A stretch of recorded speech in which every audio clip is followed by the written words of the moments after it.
चाहे कितना ही गलत कर्म किया हो देवराज नाम के ब्राह्मण ने, चाहे कितना ही, उसके बावजूद भी 5 मिनट की कथा ने शिव के कैलाश पहुंचा दिया। मात्र 5 मिनट की कथा ने। अब विचार करना कि देवराज नाम का ब्राह्मण जिसने जीवन पर्यंत गलत कर्म किए हो, चोरी की हो, अन्याय अत्याचार किया हो, वेश्याचारी की हो, व्याभिचारी बन गया हो, पर 5 मिनट की शिव कथा शंकर के चरणों में ले जाकर छोड़ दिया।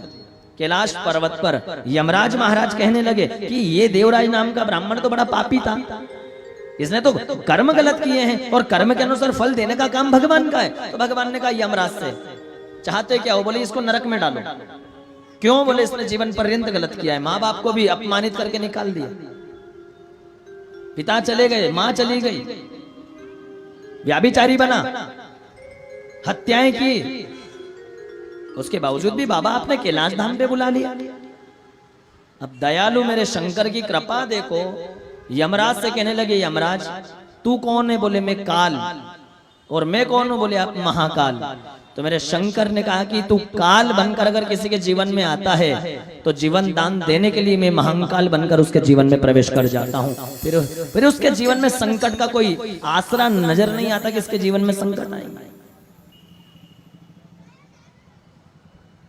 यमराज ने कहा भगवान गलत कर्म का फल तो भोगना पड़ेगा ना। भगवान ने कहा नहीं, मेरी चौखट पर आने के बाद, और शिव महापुराण की कथा कहती है जीवन में कोई गलती हो गई हो, जीवन में कोई पाप हो गया हो, जीवन में कोई अनाचार कर दिया हो, जीवन में कोई गलत कर्म कर दिया हो, एक बेलपत्र ले जाना प्रदोष के दिन, एक बेलपत्र अपने दोनों हाथों के बीच में बेलपत्र को रख लेना, दोनों हाथों के बीच में।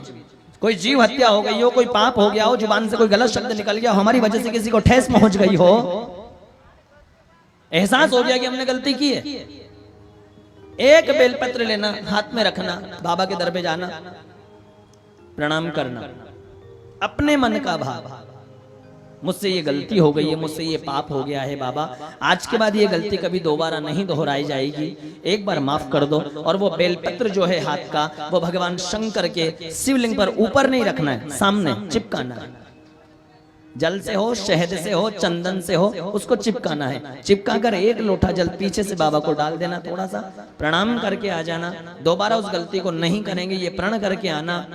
कितना बड़ा भी पाप अगर हो गया हो जीवन में, कितना बड़ा भी, तो मेरा शंकर उस पाप को धो करके आपको शुद्ध तरीके से भक्त बना देगा और अपनी चौखट पर बुला लेगा। एक बेलपत्र का परिणाम यह होता है, देवराज नाम के ब्राह्मण ने यही किया,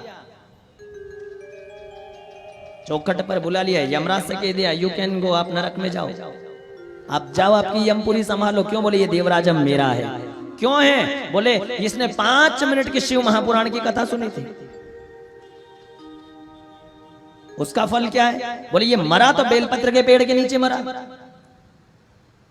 इसका हाथ बेलपत्र के पत्ते पर लग गया और कंकर कंकर में शंकर है, बेलपत्र के नीचे मां लक्ष्मी, मां पार्वती और शंकर निवास करता है। इसका हाथ बेलपत्र पर लगा और वो बेलपत्र मुझे समर्पित हुआ, इसके सारे पापों को मैंने नष्ट कर दिया। शिव महापुराण की कथा कहती है पापो हम पाप कर्मा हम पापात्मना पाप संभव त्राहि माम पार्वती नाथ सर्व पाप हरो भव गतम पापम गतम दुखम गतम दारिद्र्यमेव च आगता सुख संपत्ति पुण्यो हम तव दर्शनम। एक बेलपत्र चढ़ाने से सारे पापों को नष्ट कर देता है कौन? मेरा शिव।